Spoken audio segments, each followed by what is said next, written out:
Hello and welcome to True North Radio. We've got Garrett Hanson. Am I right on that? Yes. On the line from Regina. Thank you. Yes. Hi. So, again, my name is Garrett Hanson, and I am currently at the Regina Provincial Correctional Center. I'm in Unit 2C, also known as segregation. With respect to my segregation placement, I have been in segregation since my arrest, which was August 19th, 2020, and my reasons for placement within segregation are arbitrary. I was, according to the security reviews, my placement in segregation is due to affiliation with the gang, but however, there are various gangs that are in general population, and that is unfair to me, and all as well as incompatible, so whatever, that's just the excuse that goes hand in hand with affiliation. I have been, so I've had very minimal incidents here. And I had like one or two physical altercations early on in of my incarceration or my detention. My last incident was October 14th, 2020, where I made the decision to terminate my affiliation, to leave the gang. I was jumped out of the gang. I took my minutes out, as they say. I honored the criminal way of disaffiliating yourself. And after that, I was removed. The incident was documented, and I was placed with Terror Squad, this other gang. And so it was recognized and acknowledged by the administration of the correctional facility that I am no longer affiliated. They placed me with a different affiliation within segregation. I later had a court appearance in North Battleford, and I was transferred to Saskatoon Correctional Center November 26, 2020, where there was an outbreak at that time. Saskatoon Correctional Center declared an outbreak on November 17th, and there was no outbreak at Regina at that time. I was transferred to Saskatoon. I was placed in segregation, and it was in Saskatoon that I received my medium security review, a medium rating with my segregation level, our security level. And there was an institutional lockdown during that COVID outbreak. Fortunately, I was not infected with COVID, as segregation and semi-segregation were the only two units that were not infected. And then I transferred back from Saskatoon Correctional Center January 27th. And upon transferring back, I came to quarantine unit. I was on quarantine status for 2 weeks. Thereafter the quarantine status, I was reviewed and was placed as high due to completion of quarantine and previously residing on a segregation unit in Saskatoon Correctional Center. That was unfair. I was during my stay in Saskatoon, there was an institutional lockdown due to the COVID outbreak, and it was only when the institutional lockdown that was lifted, I was transferred back Yeah. So I should have been given my general population placement after quarantine, as I was medium. Yeah. However, so they put me back February 11th to finish my quarantine. I came back to segregation, and the administration of the correctional facility at Regina Correctional Center programmed me with the very inmates who jumped me out of my affiliation. And I have been programmed with my incompatibles since February 11th, 2021. And I have raised this with the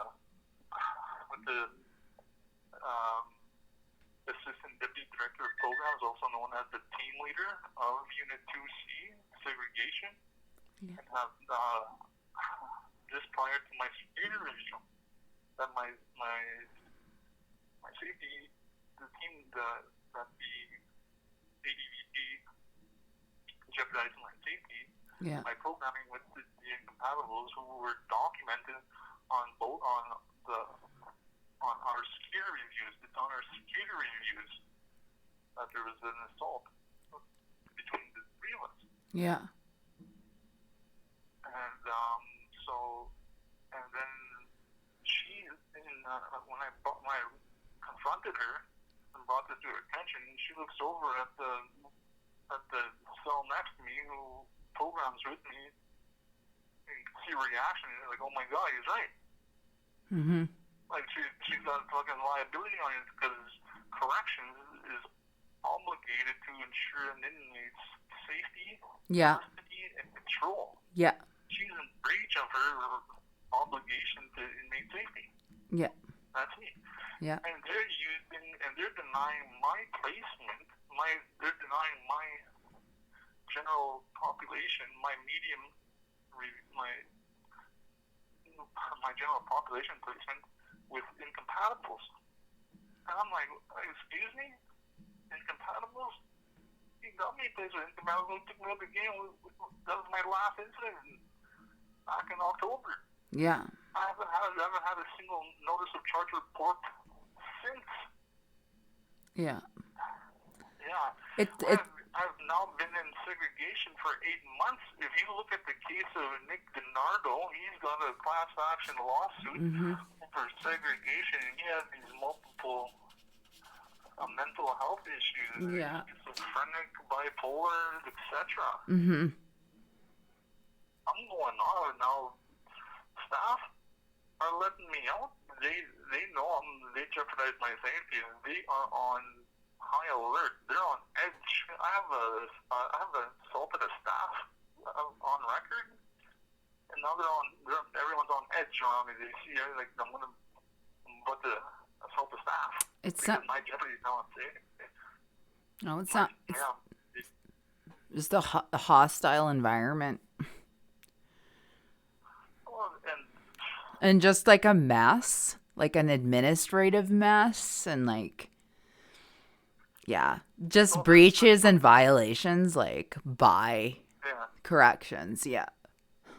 Yeah. I could go on to say things about how my legal matters and my administrative matters coincide. Mm-hmm. If you look at my court appearances with my preliminary inquiries and my security reviews, they coincide.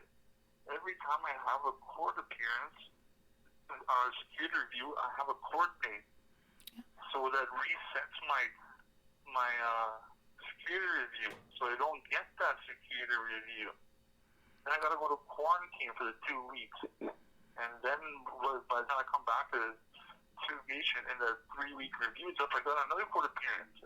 Yeah. There's a strategic theme going on here to prolong my segregation placement, but now that I've been waiting patiently for the time to strike. Yeah. And now that their hands are tied, they're on high alert. And to be honest, I am a high-profile inmate. Yeah. As I do represent myself in court. For the last 11 years. I know my rights, and I'm with knowledge of substantive law and procedural law. I know what I'm doing. Yeah. I'm negotiating with the crown right now with my legal matters, and it's a fucking shit show here. It is, and it's such a long road to get the word out that the justice system is a mess, and the policing and corrections is a mess. Yeah, human rights abuses. It's true. Like I said, what it boils down to is arbitrary detention, cruel and unusual treatment of punishment, and the safety violation, the inmate safety violation. It's unacceptable. The situation has become untenable here. Indeed. Yeah.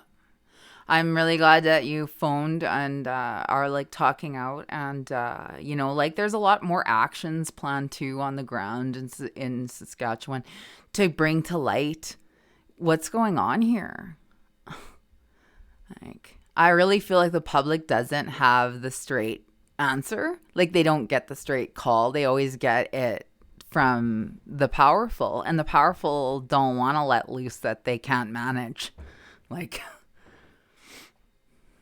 So,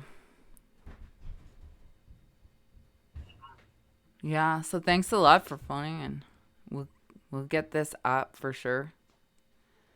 Thank you. Yeah, it coincides with a lot of other actions, so we'll make sure it's out there at the same time, and people need to hear it. Yeah. Definitely, for sure. Thank you. Yeah, and call again. Keep us posted, keep us updated. We wanna hear this segregation, this arbitrary use of segregation is a human rights nightmare, and we're gonna be staying on it. Okay. Thank you. You have a good day. You too. Thanks.